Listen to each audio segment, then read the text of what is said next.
Welcome to C3 In This Together, 30 minutes in our own voice mental health series. In honor of May being Mental Health Awareness Month, we've been hearing, and we will hear today, from someone with a lived experience who's giving voice to a population that is often unheard, helping them to cope, manage, and navigate their mental health. Listen, folks, I am so excited today about our segment. Again, we're going to hear from someone who is helping to give voice to a population that so few of us have an opportunity to come alongside. So we're so honored today to have our special guest. But my hope through this series, 30 minutes in our own voice, mental health series for the month of May, my hope is that together we will be the generation that will end the silence, the shame, and the stigma of mental health. Today, our special guest, is Nicholas Mojica, who serves as a clinical director who is working with children who are refugees in the United States. My friends, you heard me say it. Wow. Yeah, he is giving voice, he's giving hope, he's giving meaning, and he's coming alongside children who are often left out and often displaced. So I'm so honored today again to welcome my friend, fellow coworker. We've been coworkers in this field, and I'm just so grateful for what he's doing. Let's welcome Nicholas Mojica as he shares with us what he is doing in these most unprecedented times. So, Nicholas Mojica, welcome, my friend. Tell us who you are. Tell us what you do. Tell us a little bit more than what I've said. Thank you, Dr. Cassell. It's a pleasure to be here with you guys. So what I do is I'm the program coordinator, clinical director, supervisor for the clinical team in a program that works with unaccompanied minors here in the United States, specifically individuals ages 12 to age 17, female and male, who are in the country from Honduras, El Salvador, and Guatemala, who don't have their parents with them. And we work to connect them with sponsors and help them stay here in the United States while they figure out what their legal, what we're going to do with their legal status in the country. Wow, that's amazing. It's just such an honor to hear the work that you're doing. So often what we hear is what's happening in the media and what the media projects about refugees, immigrants, and people coming into this country. So it's refreshing to hear that we have programs and we have individuals like yourself who are coming alongside these families and giving hope and meaning and purpose to their lives. Tell us about what you're seeing as it relates to this special population relating to their mental health. Of course, again, May is Mental Health Awareness Month, and we often focus on individuals, families, couples, but you're giving insight to a population that is often underserved. So tell us, what are you seeing as it relates to their mental health and their mental status? So I'm not sure how much individuals are aware about what's going on in what we label the Northern Triangle, which is the countries of Honduras, El Salvador, and Guatemala. And unfortunately, the instability that occurs in those countries due to governmental policies and human error and things of those natures. We have a lot of gang violence and a lot of poverty and things of that nature. So that causes individuals to decide that they would send their children to the country unaccompanied in hopes for a better future. Wow. So one can imagine the amount of mental health or situations or risk factors that contribute to an individual deciding to leave their country, most times against their own will. So what I'm seeing with individuals is that there's a lot of gang violence in these countries. So unfortunately, we're seeing a lot of PTSD, post-traumatic stress disorder from run-ins with local gangs, trying to force children to join their gangs, threats to families, physical violence towards children, as to try to coerce them to join gangs. So we're seeing symptoms such as nightmares, flashbacks, things of that nature. We're seeing families who, for whatever reason, cannot care for their children as they would like to, just for economic reasons. They may have to work more than usual. So children are, for lack of a better term, neglected. So we're seeing children who are parentified, who have sometimes issues now being taught structure. So I'm not going to say that there's a mental health concern, but it's definitely a society a concern in terms of teaching norms and teaching individuals how to progress into the next life stage, whether it be from adolescence to adulthood. Mm-hmm. Part of that would be learning how to comply with authority and then how to respond to authority properly. We're seeing a lot of early sex. So I'm seeing we're doing a lot of referrals to Child Protective Services, which sometimes get picked up and sometimes do not, for the fact that, we have to learn about culturally, in certain cultures, though it is illegal for a minor to engage with an adult, even though it's a law, societally, it may be more socially acceptable for maybe a 15-year-old to have a 19-year-old boyfriend and engage in sexual intercourse. So we're doing a lot of education around what are the societal norms within our country and why so certain actions would constitute statutory rape, and having the youth understand, buy into the ideas that we have here in the United States around what is considered to be appropriate around sexual intercourse and age. We're seeing a lot of anxiety. Children not sure what's going to happen with their futures. They're not sure what's happening with their legal status. They're not sure when they're going to see their family again. So just a lot of uncertainty. And then, of course, depression. We're seeing individuals, family members, unfortunately passing away due to the fact that they're coming from poorer countries. COVID is much more rampant in these countries. We're seeing the care in these countries not as, I would say, efficient as it is in the US at this point. So a lot of family members passing away, individuals being raised without family members, for example. We have a lot of single household families, or we have children who are orphans, children who've been abused by families who have taken them on. So a lot of internalized negative messages that then manifest itself in depression. So those are some of the things we're seeing.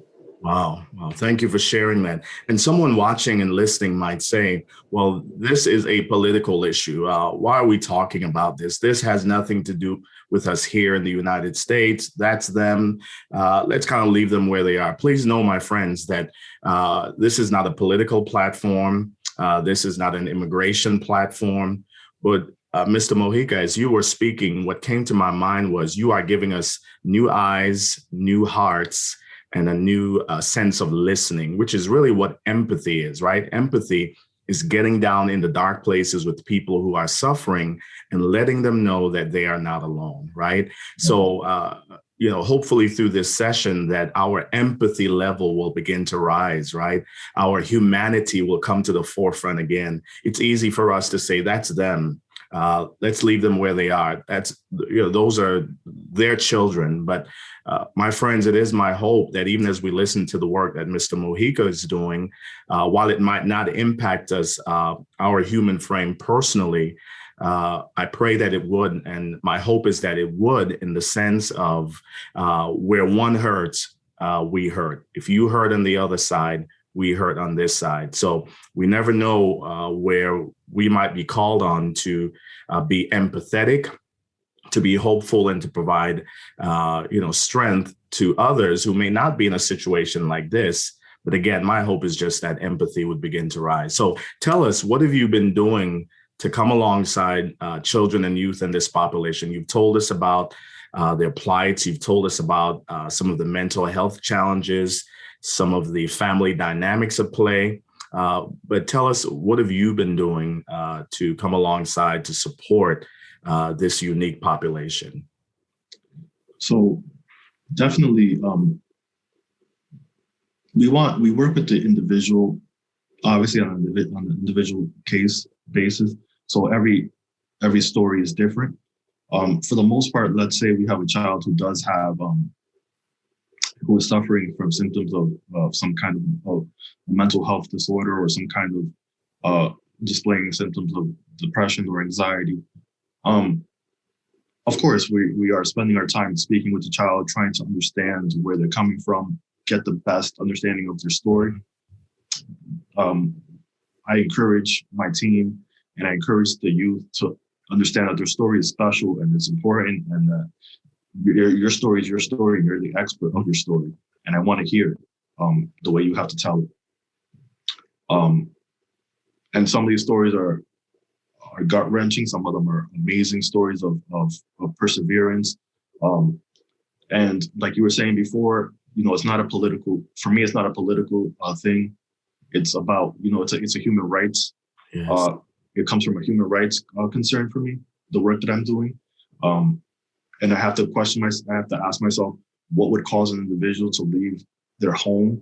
What is going on in my home or around my home that makes me leave and go into the uncertain night and not knowing where I'm going to find to start a new life? So there must be something going on over wherever they're living to take that risk by themselves away from the entire family. So for me, it's important to hear their stories, help them understand that many of the stories should not have happened, and that it's not normative. And then we begin to work on trying to set up, so to speak, the framework to set up processes or resources or ways to start to set up a way for you to get back to creating some kind of a normalcy for yourself here in this new country. So we put in place, we definitely have individual counseling that we do. Mm-hmm. We do group counseling because there's shared experiences, and we have the clients have group counseling once a week at a minimum, and they have individual counseling at a minimum once a week. We provide them with resources in the area that they are slated to go live in.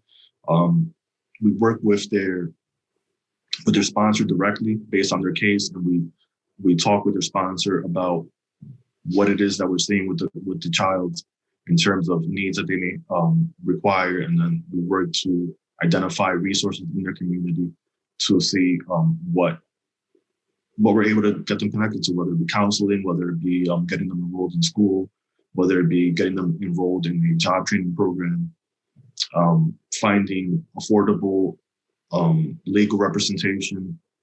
So we do our best to try to get them.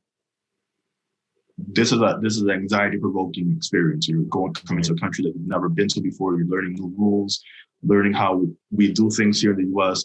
So we try our best to try to set them up so that they can start to alleviate some of that anxiety.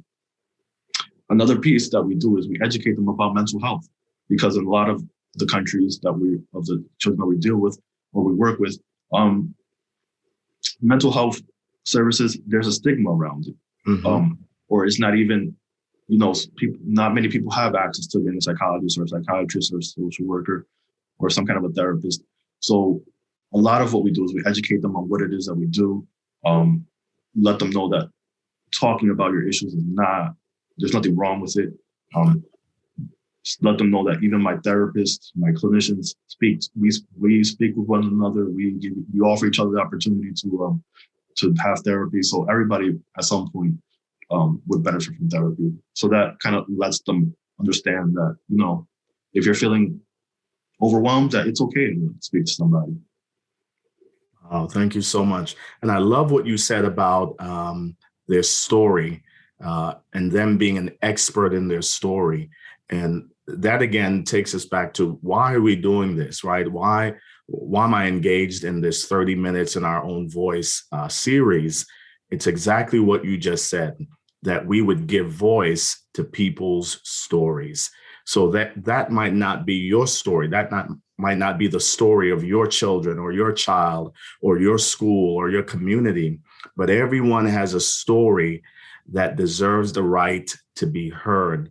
And my hope is, as you're listening to Mr. Mojica and the work that he is doing, that again, it would trigger in you those ears to listen to someone else's story, to listen to the expert, because they're the expert in their story. And that will take us into the next question. I'll ask you about our own children here. As you know, we are parents, we are counselors, we are clergy members, we are educators. My hope is that through this segment, that again, we would begin to even be more intentional in listening to the stories of our own children, right? Our own children have not been displaced as it relates to immigration and being a refugee. But the truth is, Mr. Mojica, and you could agree with me, and those who are watching and listening, that in some senses, we've all been displayed through the COVID-19 epidemic and pandemic. We've all been displaced as it relates to the harsh realities of racial inequities. And we know this, that trauma is not relegated to geography or a timeline. Trauma is related to a trigger. So having said all of that, hopefully this will give us some listening ears to see where our children may have been traumatized or troubled through COVID-19, the loss of people, property, and possession. So drawing from your experience as a school social worker, we've worked together as school clinicians and therapists, and now in your new role, working with children who are refugees, what insights, or what would you tell us, what would you say to caregivers to help our children navigate these most difficult times? So I would first, I know this is going to be covered later on, but definitely you want to start off with being honest with yourself, checking what it is what are you feeling right now during this moment? Because children are just little versions of us. They're going to become adults.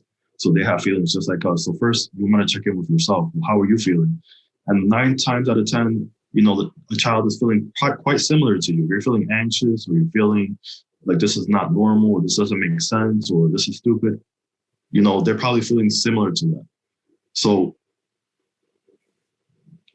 part of being empathetic is, sometimes you are going to be empathetic about something you don't have experience with, or sometimes it comes from a place of, I've been there before, or I know how you're feeling. So we want to start off by just being honest with ourselves, and then just like the golden rule, how would you like to be treated if you were in that situation? Another thing that I like to encourage adults to do is, when you're working with children, especially when working with, I have a special place for children in middle school, as you know, Dr. Cassell. And I think that's a group of children that are they're the most misunderstood. People don't really want to get their hands dirty with working with this group of children. But I want people to understand, what were you like at that age? Wow. Were you the most fun person to be around? Were you annoying sometimes? Mm-hmm. Were you, just put yourself back in, what were you like? And what would you have liked an adult to have been like for you in that moment? Whether you wanted them to celebrate you, or whether or not you wanted them to support you, what would you have needed in that moment at that age? And that's kind of what drives my work sometimes, when the kid is especially when I'm getting frustrated with a child, or something they're doing doesn't make sense. I try to bring myself back to when I was in 8th grade or 7th grade or 6th grade. Well, how would I have handled that situation? And sometimes I would have handled it better, but sometimes not. And then I go from there. Another thing is that we want to allow children to have an opportunity to express themselves. Sometimes they just don't have the opportunity to express it. So it's just, so like Dr. Cassell and like I haven't alluded to, is hearing their story. Let them explain to them where they're coming from. Let them fully explain where they're coming from. And then from there, you provide suggestions on how they can proceed. Giving a child the opportunity to make a controlled choice in situations can take you a lot further than always giving them a direction, right? So sometimes the child may be struggling with something, or they may have a difficulty following directions, or maybe they're tired with the routine. As a parent or an adult, you can decide, okay, this is what I will tolerate in this situation, and you give that child the option of picking out from the three situations or the three options, and the child now feels like they're in some kind of control of the situation because they've chosen something, but there are options that you've already vetted prior to make sure that you're okay with following through with whatever is going to entail for that child's option or choice to be carried out. Thank you so much for giving those directives. Again, we hope that as parents, as educators, clinicians, clergy workers, community brokers, that our ears would become even more open and sensitive to the needs of children. Well, as we begin to wrap this up, also wanted to ask you again, based on your expertise, being a clinician, a social worker, and the varied experience that you've had, and I wish we had another hour to draw from the wealth of resource that you are. My friends, what you're seeing here with Mr. Mojica is a well-traveled as it relates to mental health, a wealth of experience. So I want to pull all that I can from him in these 30 minutes. But what would you say to people, to us, adults, children, all of us who are watching? What would you say to us about taking care of our own mental health? And of course, you shared some of that in our previous question, but just give us a little bit more about how do we take care of our mental health, and why do we need to take care of our mental health? So I'm going to start with the last part. So it's important to take care of your mental health because you have to be good for yourself. You have to, if you're not okay mentally, it's going to affect all the aspects of your life, socially, physically. It's so important. I think nowadays, I'm glad that it's getting the attention that it's finally deserves.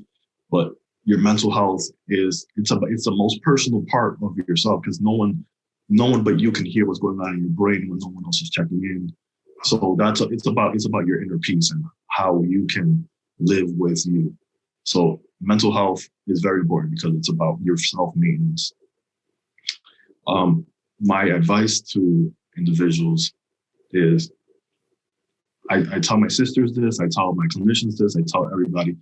I subscribe to the idea of being on an airplane, and when they tell you, for anyone who's been on an airplane before they take off and do the safety procedures, and they talk to you about the mask that comes down in case of an emergency. They tell you to put your mask on first before you can put on anyone else's mask.